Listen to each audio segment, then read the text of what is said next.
Let's get ready to rumble!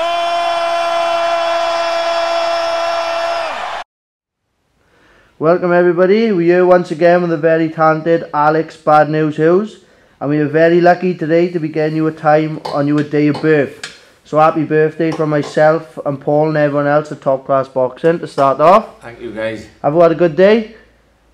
Not bad. Been in the gym grafting and punching the face, so. What was it like at the gym? Good 8-round sparring today with Cody Davis.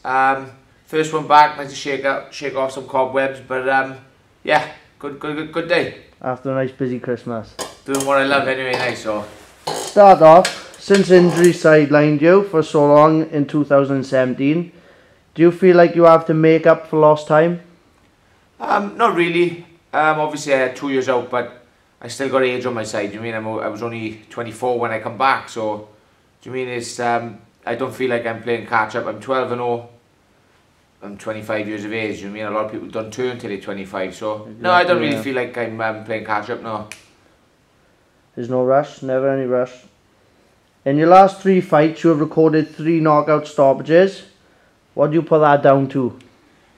Definitely down to the weight and me taking boxing more serious. You know, trying my best to live the lifestyle. Do you mean like I'm the first to admit on my time off, you know, I do binge eat and things like that. Don't get me wrong, but you know, when I'm in camp, I'm in camp, and for a few years before, that's the reason probably why I went up to super middleweight. Should never have gone up.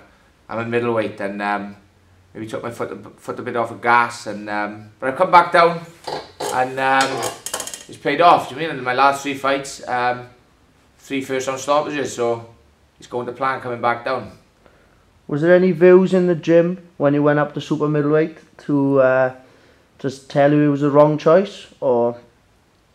Yeah, half and half really. Do you mean because I think? Do you mean it was? I don't think I'm a tiny super middleweight anyway. Do you mean? But no, definitely not. Do you mean I'm not You're a huge middleweight. Yeah, I'm a massive middleweight. So I'm not really a small super middleweight, but do you mean Gary always used to say, look, Al, do you mean you? Because Gary, do you mean he's been and done it all himself? He knows every line in the book. He taught me all the lies I tell him. So when I say, look, Al, do you mean I can't make middleweight. I'm a super. You say, Al, you're not. So we honestly believe if I really pushed, I could get down to light middleweight. I could. Yeah. Do you mean like my last fight? I weighed in 11:10 on the day, and I'm going up eating bowls of porridge and things. Do you mean? So for the right opportunity to come along, would you go down to that weight? I don't know, because obviously it's different. The difference between, you know, 2 and 3 pound is massive when you cut that weight anyway. Definitely. So, do you mean I'd rather the option to go up again than to come down? I think coming down would take more out of me than going upward, definitely. Another question. What was the main driving force for you to move back down to middleweight?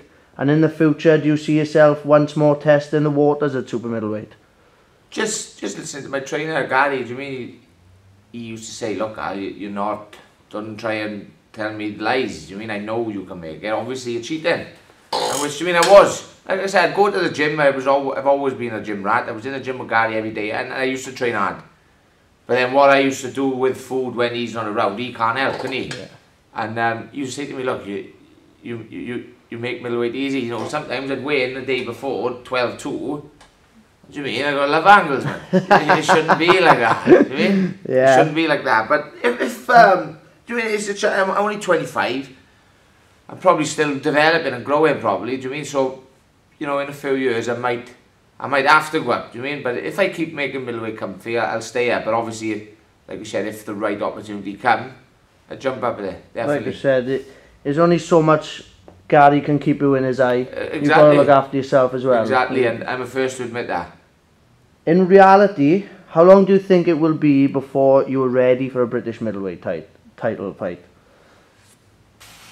I'm 12-0. Do you mean it's but I had an interview the other day, and I said in it, do you mean it's I'm a first to admit, I know I'm 12-0, but the guys I've been fighting, I'm supposed to beat them. Do you mean? They tests for me. They are. They see how I'm developing and things more. And do you mean like I've had 1 or 2 which have been step ups and things which. Do you mean I know I wasn't on it, but they were the steps where if you can't slip up with them. Do you know what I mean? Yeah. But for the British title shot, I know I got to earn my shot. Do you mean? And so far I haven't. So what I need now, I got a fight March 1st on the MPK show.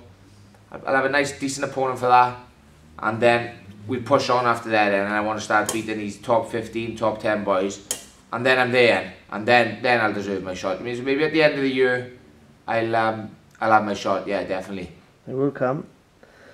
The middleweight division houses some solid opposition at domestic level, especially with the likes of Heffron, Conrad Cummins, who I've personally seen you spar with, and that would be a very good fight in my eyes, and Brian Rose heading up the rankings in the UK.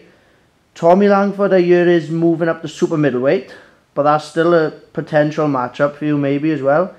How would you see yourself matching up against each of those fighters, and which would be the best stylistically for you? Do you mean I don't really set my eyes on anyone? Do you mean? But in my own head, do you mean this domestically wise? Do you mean I'm good enough for anyone? Do you mean I'm not going to sit there and say, oh yeah? Do you mean I'm going to finish 2019 world champion, best middleweight in the world? Bet it's not going to happen. But domestically wise, you know, you've got all those names that you just mentioned. And do you mean no disrespect to any of them? But I fancy myself against any of them. Do you mean? And if the fight comes along, I mean you wouldn't. All you have to do is for me. And do you mean I'll say yeah, definitely. Do you mean I'm probably the most laid back guy you'd ever meet outside of boxing. A lot of people who meet me outside boxing can't believe I box. But the time I'm at my happiest, believe it or not, is when I got a pair of gloves on. I'm in a ring with another guy having a fight. Do you think that's what separates you from the rest of them? You're always ready to fight? You're always ready to fight anybody? Yeah, definitely. Now, so do you mean like before my weight used to blow up, you know, over Christmas, you know, I'd go up to crazy weight. Weight that I wouldn't even mention on camera. Do you mean? But like I said, I've got a new strength and conditioning coach now, Chris Price, who's been fantastic with me, and even over the Christmas period, he gave me a weight which I wasn't allowed to go over, and believe me or not, do you mean I will not go over that weight when I'm with Chris? Do you mean? Because he'll tell me. Give a right ball again. He will. And I'll make sure that, and I haven't blown up. You know, I've still been, you know, I've been out. I've had a few beers with my friends and things, but I've always kept track of my weight, and I've done my little bit. So yeah, I'm always ready now. My head's always in the game. It's in it now, and I know 2019, it will be my breakthrough year, definitely. That's great. Liam Williams became a two-weight world champion, as we know, in the British title, with his win over Heffron. Does that give you the motivation to push on yourself, Al, knowing as we do that Liam was your stablemate? Oh yeah, massively. You mean just even outside of boxing, me and Liam are we're very, very good friends. You mean I've probably got closer with him as mates more since he left the gym. You know, we're in contact every day, and do you mean to have you don't hear of two-weight British champions often anyway, so to have someone from the Valleys do it is huge. Do you mean it's absolutely massive? Brilliant. It's absolutely massive. And what I mean, it's not just good for myself, it's good for these youngsters. Like we're in Mardy Boxing Club now, for them to see someone like Liam, lives in Clydach, two-weight British champion. And we've seen photos, he's been going around his old gym with his belt and giving it to the kids for photos, and everything. It gives them as well as me. Exactly. It means something to think, right, it's doable. Like. Especially the new generation coming up. They need our motivation around the deprived area like where we live in. Do you mean that? Obviously when I was growing up, I wasn't lucky enough to have someone to come into my gym with a Lonsdale belt in his hand. Do you mean? It's probably the nicest belt in world boxing. And he's walking into these amateur gyms showing out to him. If I don't thrive, I'm on. And myself. Yeah. Do you know what I mean?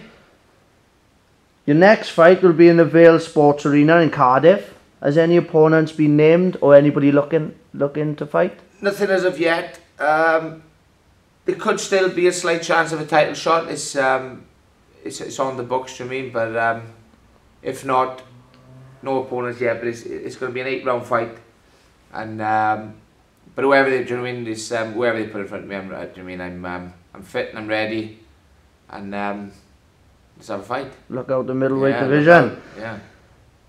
What has the preparation been like for the fight? Any changes to camp or changing sparring partners? Any new sparring partners? Oh well, obviously I've only just got back off my Christmas break.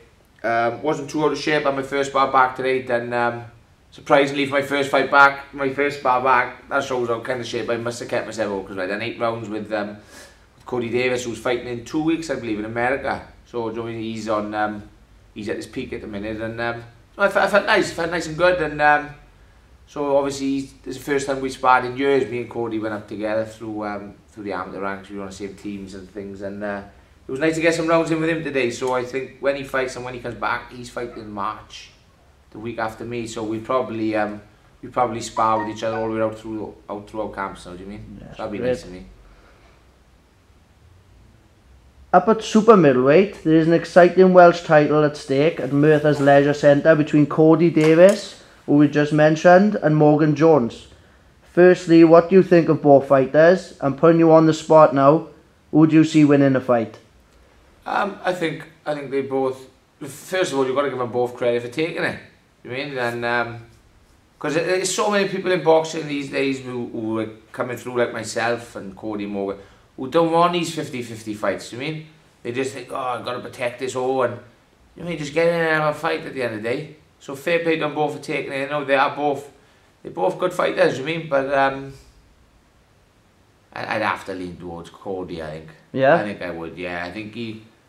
Yeah, I think I'd just lean. No disrespect to Morgan, he's a great fighter. But if I had to put my money on anyone, I think I'd have a bit of sparring with Cody. Then he's looking good. He's looking sharp. He's fresh, and he's still got a long way to go. So he's only going to improve. So how do you see him winning the fight? Points? Yeah,